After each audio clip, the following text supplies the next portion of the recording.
It is time to talk to Jim Avila. Of course, Jim Avila, formerly with ABC, now a super special columnist with the Barrett Media.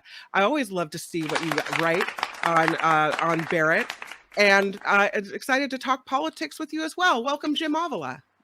Good morning, Kim. Kind of a slow day Yeah, right.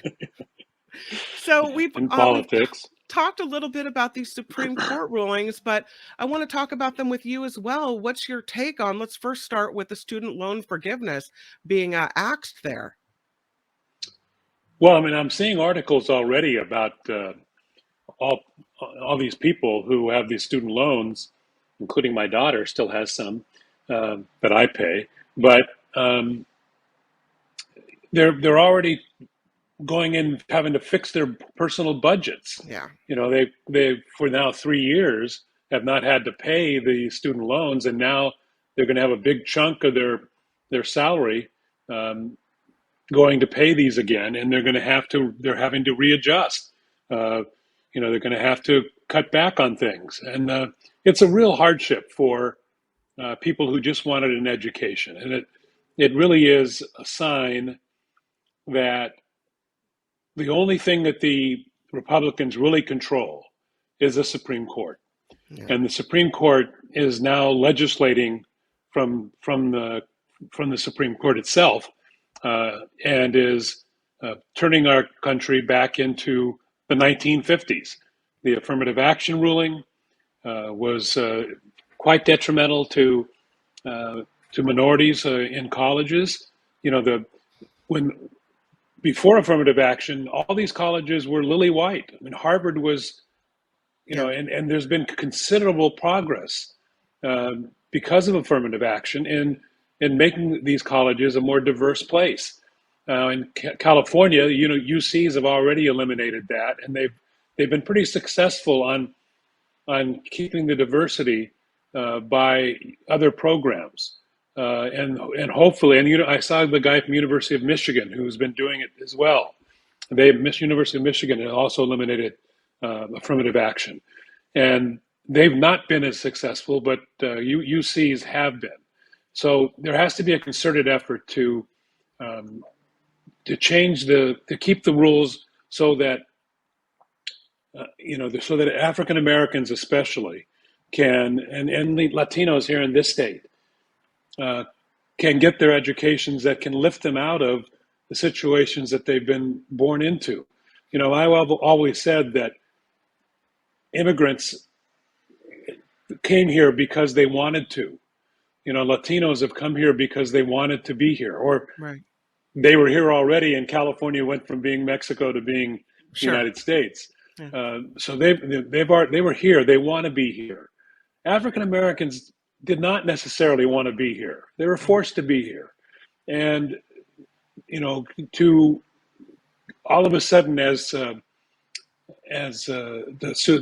Supreme Court Justice Brown, Katina Brown, said, to wave a wand and say all of a sudden that there is no discrimination, Yeah. which is what the Supreme Court said, is living in a fantasy world. You can't do that by fiat, and um, it's really a sad day as we continue to turn back. Again, there's another ruling today on whether or not uh, an internet company needs to service gays. Well, what's Yeah. next? Is a service? It's against my religion to serve Latinos. It's against my religion to serve Jews. This type of stuff. Um, you can't be allowed to discriminate that way, and the Supreme Court is saying yes, you can, Yeah, you and it's can. really If God tells you to, you can. That's what they say, right? In the yeah, name and of religion, which, yeah. Mm. I think, doesn't it's just religion say don't what do we do? discriminate? Doesn't religion say, judge lest not ye be judged? I mean, how come we're judging now? And how come that's okay? That's not religion. Yeah, I mean, it these people don't ask what Jesus would do, No. because if you believe in the Jesus that's in the Bible, um, he ministered to the poor, he washed their feet, he did these things that showed that he had compassion. Right. And I interviewed Governor Abbott one time. Uh, this was maybe 6, 7 years ago, in Texas. I went down there in Austin, and for NBC, I was covering the border, and he was doing things like sending, like he's still doing, sending Mhm. the military down to guard the border. And I asked him straight up. I said, "You claim to be a Christian. Where's your compassion?" And he really didn't have an answer for it. And No, these people, um, they pick and choose no. what they believe, Yeah. as far as Christianity. And I'm not a Christian. I don't really have a religion. I'm really against organized religion. I think it's the root of most of our problems and Hmm. causes most wars, and really has been a problem in the world.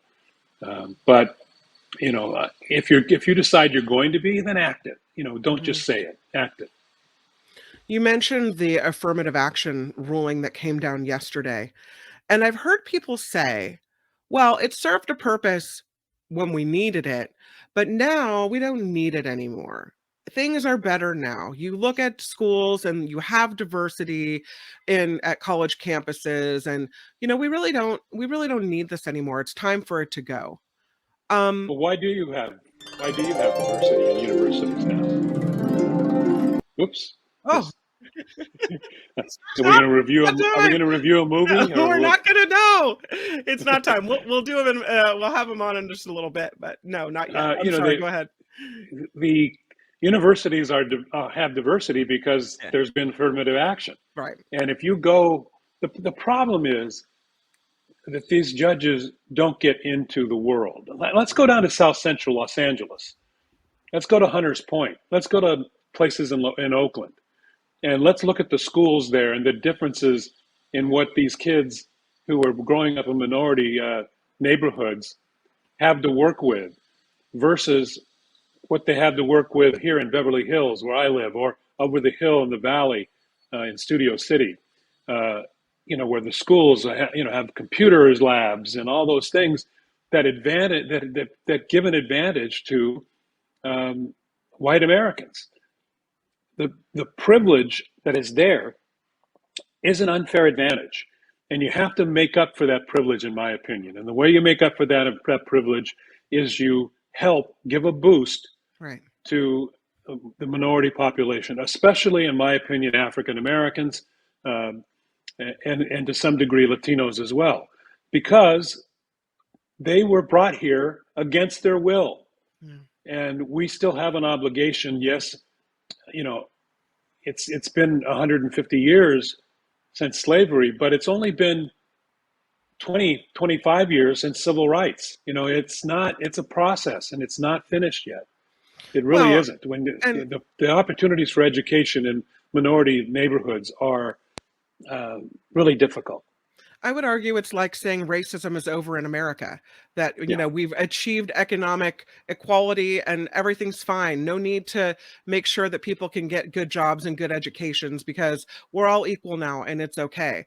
When you see story after story every day about, Black people trying to sell their home, but it's considered worth much less than a white person's home, because when the person who was coming in to set the price walks in, they see pictures of a Black family on the wall. And so, there's racism still rampant all over the place. So how can we say that affirmative action has served its purpose? We're not done yet. What we often hear from MAGA is that we had a black president, Right. everything's okay. Well, it's not. It's not okay. And yes, some things have improved, but the living conditions of the African American community remain um, troubled. And uh, the schools in Mississippi, where this population is 60% black, uh, in those rural schools, they're terrible. And so they need affirmative action to give them a boost. Clarence Thomas admits Yeah. that he was there at Yale because of affirmative action, Mm. and yet he wants to limit that for others. He claims he's ashamed that he had to use affirmative action to get into Yale, and it diminished his degree. Well, I would ask, does it diminish your degree if you're one of the privileged who goes in on a legacy um, admission to one of these schools, which has not been stopped and should be stopped? Yeah. But these legacy admissions don't come out with a diploma and feel ashamed of it, No. and neither should affirmative action folks.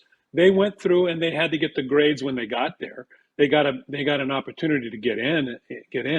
And I really resent the way that some have used the Asian community. The Asian community was part of the action. A small part of the Asian community was part of was used in the action that was brought to the Supreme Court, and this small part of the Asian community claiming that that they can't get a fair shake because they get the grades but they can't get in. There's a wide range of opportunities, and I really think that those in the Asian community who feel that way, and I think it's a small part, should rethink that a bit. Just like the rest, I mean, if they should be praised for their hard work and for their good grades and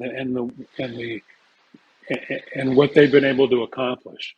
But they don't have. I'm sorry to say they've had some problems, but they don't have they weren't slaves. Mm-hmm. Some would argue that in California they were almost slaves when they built the Yeah. railroads and things, but they've gone beyond that, I think. And to compare for any minority, even Latinos, and I'm half Latino, half Mexican, for us to compare our plight to what the African Americans went through is not really recognizing reality. None of us was brought here on ships in the Yeah. holds of ships and treated Yeah. the way that they were, sold as humans. I Just was just terrible. I was reading this article on CNN, Van Jones saying this court is not my friend. And I look at what the court has done in the three recent decisions and how they really haven't come down in favor of people who need a hand up, who are kind of more toward the bottom half of society and might need some help in being lifted up. I think and I know the Supreme Court is looking at the Constitution and the law, and it's not their job to be political, one could say, and help the common man. But when you look at the decisions, I think Van Jones is right. The Supreme Court really isn't the friend of people who need help, at least right now. Well, when you look at the makeup, Yeah. is Brett Kavanaugh the type of guy who's going to really want to help No. the poor? I mean, he is the epitome of the white privileged class. Yeah. John Roberts, the epitome of Amy, whatever her name is, Barrett.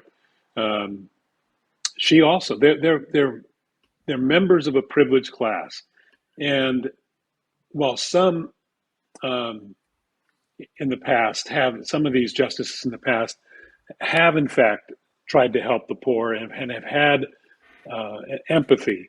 I don't see much empathy in this Supreme Court, and it's really a shame. And it's the only branch of government where the Republicans really have total control in a 6-3 majority. And we're seeing the results of it. They're governing from a place that's not supposed to be a place Yeah. that governs. They're supposed to be balls and strikes callers, and instead they have an agenda. And I was listening to President Biden in his interview with Nicole Wallace, and he has no ambition or to change the court, to pack the court, to put more members on the court, change it from what it is to 15 members instead of the 9 that it is now. He doesn't think that's productive. So I don't really know what we can do until because the justices who are conservative are quite young. They're going to be around for a while.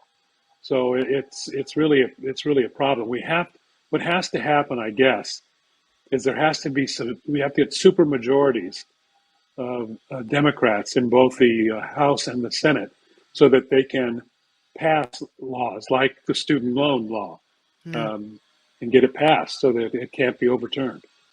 I was looking at upcoming cases that the Supreme Court has, and one of them that they agreed today to hear is this question of whether domestic abusers are subject to protective orders that don't allow them to possess guns. So they're going to look at whether people that are involved in domestic violence cases are allowed to have a gun. The case is United States v. Zaki Rahimi, which is apparently this case that's considered to be pretty controversial, that will clarify the Second Amendment ruling the court made last year. So they issued this new standard ruling for the constitutionality of gun laws in a case last year, which overturned a New York law that barred people from carrying a handgun without a license. Under the law, New York could deny a license to applicants who failed to prove that they faced a specific threat. But the ruling, issued and written by Clarence Thomas, supported the court's 5 other conservatives, which said the law infringed on the right to bear arms. So I'm worried the next ruling from this court might be, doesn't matter whether you're accused of domestic violence or not, they can't take your gun away from you. And what we know about people that are involved in mass shootings is that almost always there's some type of domestic violence in their past. So these are people that likely should have their weapons taken away. And I worry that that's not going to happen here. Well, we already know what this court thinks about the protecting women. So I don't think there's much chance that that this ruling will go the correct way. The whole Second Amendment argument. Nobody's saying let's take away all guns, except for maybe me. But most of the time, people are saying let's regulate, and there really isn't anything in the Constitution that says we can't regulate guns. It is, people have, according to the Second Amendment, well-regulated militias do have a right to have weapons. The guy next door, or the guy walking down my street here in Los Angeles with a gun, is not a well-regulated militia. No. So that interpretation is just over the top. But until we get enough votes to overcome Manchin and Simona in the Democratic Party, we have to have a bigger majority. We have to have, first of all, a majority that shuts down, a 16-vote majority that would shut down filibusters. That's what is holding things up. There is a chance, I think, the Republican Party is burying itself so much in their policies, which are not in step with what most Americans believe. I still believe that there's a hardcore 35 to 40% of these hardcore right-wing GOP, and then the rest, the remaining part of the GOP and the independents and the Democrats, which outnumber Republicans anyway, are enough if we're motivated to win the presidency and win a majority in 2024. The problem where we're at right now is because of apathy and stupidity in 2016. That's our downfall, isn't it? Apathy and stupidity. Yes. Yeah. When people just said, well, what does it matter?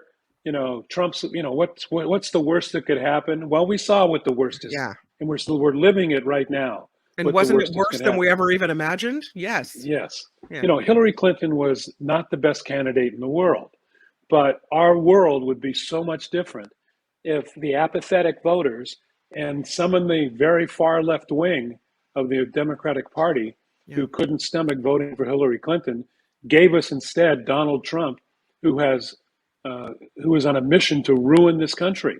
I mean, he's if you look at what he's ranting now, and I try not to look at it because it's just so disturbing. Yeah. The things that he's saying now on his Truth Social about, this is a war, and he's trying to incite an actual civil war. And when he loses, we need to be ready for that. I don't mean physically, but the government needs to be ready for that to protect its citizens. And, if the right wing thinks that they and their guns, their handguns, are going to take on the government's F-16s and tanks, they're out of their minds. It's not going to, that's just going to be a bloodbath, and they need not to do that. And I'm hoping that some semblance of, first of all, I'm hoping that Trump goes to jail, and before he goes to jail, that will that him going to jail will in fact eliminate the danger of this civil war happening, and instead they'll have a more reasonable Republican candidate. I think DeSantis is kind of falling apart, and I'm not sure that he's going to be the guy. Yeah. So, but it may be a more reasonable Republican candidate who, if they lose, don't go crazy. It's really we're in a sad place in some ways, and I hate to feel so. Usually, I'm pretty optimistic, but today these Supreme Court rulings have really made me Yeah. a bit angry. And that's what I kind of want to talk to you about. We'll wrap it up after this, but you talked about stupidity and apathy. And I'm looking at this headline saying conservatives are on a roll in their quest to remake America through the courts. I wonder if you think the Roe v. Wade ruling, the affirmative action ruling, the it's okay to discriminate as long as God says it's okay ruling, and the ruling about student loans, is that enough to shake us out of this apathy, to get us to the polls? What's it going to take for America to stand up? I mean, last time I think, when President Biden won, it was oh my God, look what just happened with President Trump. That was enough to shake us out of it. Do we have something now with all these rulings and what's happening in America that's able to motivate people to get to the polls as well? Well, I think yes. I think Roe versus Wade showed in 2022 Yeah. Motivated women, and I think women are still motivated and are still angry at the Republican Party. And I don't want to speak for women. You can, but I don't think women want their bodies controlled No. by men. I don't think they want their medical decisions. Excuse me. I'm sorry. No, we don't want our bodies controlled by anyone except ourselves. We don't even Right. want They our don't. doctor telling us what to do. We want to make the decision, with the good information from a medical professional, but we want to make the decision. Right. And I think that still holds. And I think all that has to be is reminded. But I think, I said this in 2022. The women I know don't forget, and they're not going to easily forget what has happened here. So I think, first of all, they have um, motivated women through the Roe versus Wade. Yeah. They've now motivated young people through student loans. The student loan position of the Democrats of the Republicans is pushing away young voters. Not that they had them in the first place, but I think young people will be motivated again to come out. Old people are going to be motivated by the fact that Republicans continue to vote against insulin protections, limits on threats to the Social Security, threats to Medicare. Those type of things are motivating Democrats and independents. And I think this new gun stuff is also going to motivate, especially women. Mm-hmm. How do you send you do this? How do you send your child to school every day? I mean, it would scare me to death, Yeah. nowadays to send your child to school, especially in these states where guns are not regulated and where everybody can just go buy an AR-15. It's ludicrous. It's crazy. So yes, I do have still hope that independent. And then we have also, Kim, Trump's going to be if not in jail, he's going to have to reach some kind of agreement with the U.S. government.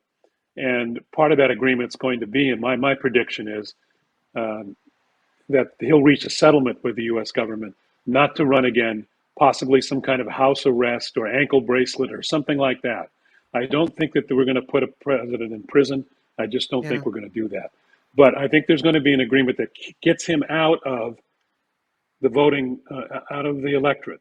And that's going to really make a big difference in this country. So those combination of factors, plus the economy is doing pretty well.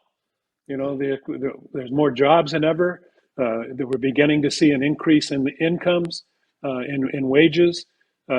So, and inflation is down. Gas is down in the fours again, and I see some places in the Midwest it's in the threes again. Yeah.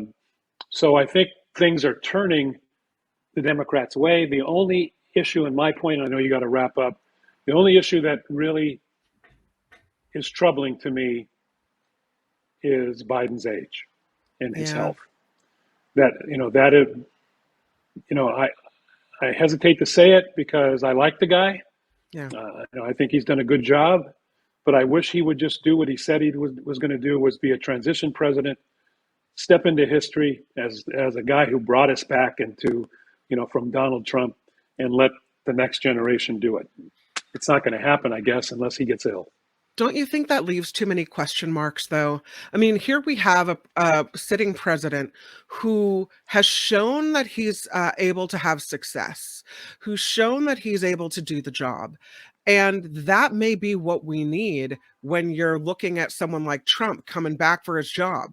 I wonder and worry that if it was a younger candidate who is untested and unproven, if we wouldn't be in as good of a position to keep the presidency.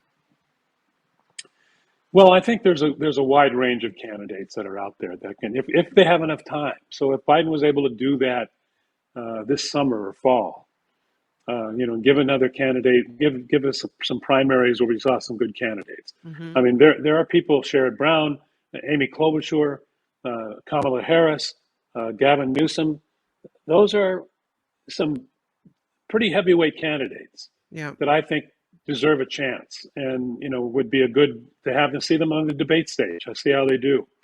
Look, I like Joe Biden. He wasn't my favorite candidate because I'm more of a progressive, but I think he's done a great job, but I think he is showing some signs of his age, and I worry not so much about tomorrow. What I really worry about is another 4 years. What is it going to be like in midterms in 2026? That, and if something really tragic happens, then we have Kamala Harris, who is a bit untested and who hasn't gone through the primary system and hasn't been elected for that faction. I was just reading a poll about her likability yesterday, and so that almost half of Americans are giving her a thumbs down. So I mean, when you look at Joe Biden's presidency, do you have to consider her and go, there's a real possibility that she could have to step in. Right.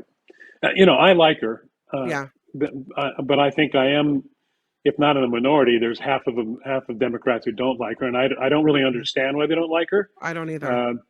But I would prefer that what I'm talking about, and I would prefer if Joe Biden stepped aside, maybe endorsed her if he wants to, but then she has to go through the system again of a primary fight against people who are quite strong. I mean, I think if Gavin Newsom was able to attack the homeless the homeless issue is going to kill Gavin Newsom unless he gets that fixed. And right now he has until 2028 to fix it, because that's probably when he's going to run for president. But if Joe Biden steps down, then he's got a real problem right now. But people like Amy Klobuchar, who is a moderate, well-spoken, tested in the Senate, those type of people will shine. Sherrod Brown will shine. There are other governors in the country who are Democrats. The guy in Illinois, from the Hyatt fortune, is a guy who could be helpful. So I think, but Joe Biden's got to do the right thing, in my opinion. And I don't, the trap being president when he's wanted to be president all of his life. I mean, since he was in his 40s, he's run for president. Yeah. It's hard for him to step down after he finally got it, or step aside. Are you talking about J.B. Pritzker? Yes, Pritzker. Yeah. Okay. Jim Avila, thank you for coming. I could talk to you all day long, really, honestly, about politics and everything else. I love your thoughts on things, and I look forward to talking to you next week. Hopefully you'll come back on Monday if you can. I know Mark is off, and I'll talk to you about it, but I would love to continue talking to you about politics on Monday as well if you're around. Okay. Okay. Thank you, Jim. Take care. Good seeing you again. Bye-bye. Hi, it's Mark, and I thought that was great. Hit the notification bell, you'll know whenever there's a new video being dropped, and please subscribe to our channel to help us save the universe.